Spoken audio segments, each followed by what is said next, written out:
অ্যাকাউন্টসমেন্টের পক্ষ থেকে আজকে ক্লাসে সকলকে স্বাগতম। আজকে আমরা দেখবো হিসাব বিজ্ঞান দ্বিতীয় পত্রের চতুর্থ অধ্যায় যৌথ মূলধনী কোম্পানির মূলধন। আজকে আমরা ক নং প্রশ্নের জন্য একটা ইম্পর্টেন্ট টপিক দেখবো, সেটা হচ্ছে শেয়ার অধিহার এবং অবহারের পরিমাণ নির্ণয়। তো শেয়ার অধিহার এবং অবহারের পরিমাণ জানার জন্য আমাদেরকে জানতে হবে যে শেয়ারের লিখিত মূল্য কি। লিখিত মূল্যের আগে কিছু নাম আছে, অবিহিত মূল্য বা ফেস ভ্যালু। অর্থাৎ একটা কোম্পানি যখন নিবন্ধিত হয়, কোম্পানির যে শেয়ার অর্থাৎ যে মূলধন থাকে, সে মূলধনের প্রতিটি ক্ষুদ্র ক্ষুদ্র অংশকে আমরা বলতে পারি শেয়ার। এখন এই শেয়ারের একটা লিখিত মূল্য থাকে, অর্থাৎ একটা লিখিত মূল্যে কোম্পানিটা নিবন্ধিত হয়। সাপোজ আমরা ধরি যে কোম্পানি প্রতিটি 10 টাকা মূল্যে 1 লাখ শেয়ারে বিভক্ত, তাহলে এই যে 10 টাকা মূল্যের 1 লাখ শেয়ারে বিভক্ত, তাহলে এই 10 টাকাটাই কিন্তু হচ্ছে কোম্পানির প্রতিটা শেয়ারের লিখিত মূল্য। এখন কোম্পানি যদি 12 টাকায় শেয়ার ইস্যু করে, প্রতিটা শেয়ারের লিখিত মূল্য হচ্ছে 10 টাকা, কিন্তু কোম্পানি ইস্যু করছে কত? 12 টাকায়। তাহলে এই যে 2 টাকা অধিহারে সে ইস্যু করছে, এটাই হচ্ছে শেয়ার অধিহার। আর শেয়ার অবহারটা কি? কোম্পানি 8 টাকায় শেয়ার ইস্যু করছে, কোম্পানির শেয়ার প্রতি লিখিত মূল্য হচ্ছে 10 টাকা, ইস্যু করছে 8 টাকা, এই যে 2 টাকা কমে ইস্যু করছে, এটাই হচ্ছে শেয়ার অবহার। এখন আমরা একটা উদাহরণের মাধ্যমে দেখব যে আমরা কিভাবে এটা আনসার করব। ঠিক আছে, তো আমি এখানে দিয়েছি এক্স কোম্পানি প্রতিটি 100 টাকা মূল্যের 50,000 শেয়ারে বিভক্ত। এই যে 100 টাকা মূল্যে 50,000 শেয়ারে বিভক্ত, এই 100 টাকাটা হচ্ছে কোম্পানির শেয়ার প্রতি লিখিত মূল্য।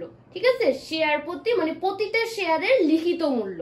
ঠিক আছে, এখন নিচে আমরা দেখি যে 10,000 শেয়ার দিয়ে যন্ত্রপাতি ক্রয় করছে এবং অবশিষ্ট শেয়ার অধিহার বা অবহারে ইস্যু করছে।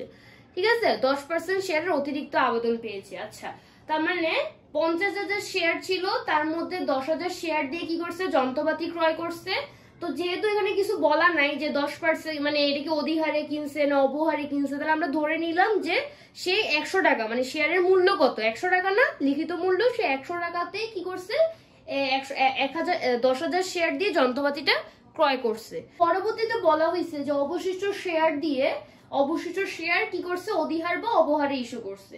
ঠিক আছে, 10% অতিরিক্ত আবেদন পেয়েছে। এখানে আমাদের অতিরিক্ত আবেদনটা দরকার নাই, কারণ আমরা হচ্ছে যতটা শেয়ার ইস্যু করছি, আমরা অতটা শেয়ারই কিন্তু আমরা আদায় করতে পারবো, বা অতটা শেয়ারের টাকাই আমরা আদায় করতে পারবো, অতটা শেয়ারই আমরা কি করতে পারবো? বিলি করতে পারবো। আমরা অতিরিক্ত টাকা নিতে পারবো না। আমরা ধরি যে 20% অধিহারে শেয়ার ইস্যু করছে। এখন আমাদের মোট শেয়ার অধিহারের পরিমাণ বের করতে বলছে, তাহলে আমরা কিভাবে বের করবো? প্রথমে আমরা শেয়ার প্রতি অধিহারটা বের করব। প্রথমে আমরা লিখবো যে শেয়ারের লিখিত মূল্য। শেয়ারের লিখিত মূল্য কত ছিল? 100 টাকা। আর কত পার্সেন্ট অধিহার আমরা শেয়ার ইস্যু করছি? 20% অধিহার আমরা ইস্যু করছি, তাহলে 20%, তাহলে আমাদের শেয়ার প্রতি অধিহার হচ্ছে 20 টাকা। ঠিক আছে, প্রথমে আমাদেরকে শেয়ার প্রতি অধিহারটা বের করতে হবে, তারপর হচ্ছে মোট শেয়ার অধিহার।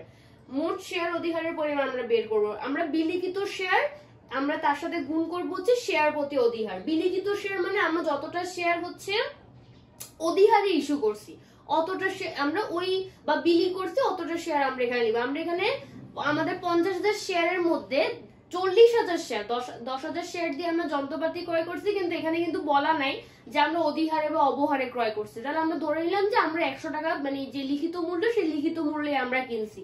তাহলে কিন্তু পরবর্তীতে বলছে অবশিষ্ট শেয়ার মানে 40,000 শেয়ার আমি অধিহারে, আমরা ধরলাম যে আমরা অধিহারে হচ্ছে ইস্যু করছি। তাহলে আমরা 40,000 শেয়ার আর হচ্ছে আমাদের শেয়ার প্রতি অধিহার ছিল 20 টাকা, তাহলে আমাদের মোট শেয়ার অধিহার হচ্ছে আমাদের 8 লাখ টাকা। আচ্ছা, তো আমাদের শেয়ার অবহারের ক্ষেত্রেও সেম, আমরা শেয়ার প্রতি অবহার লিখবো।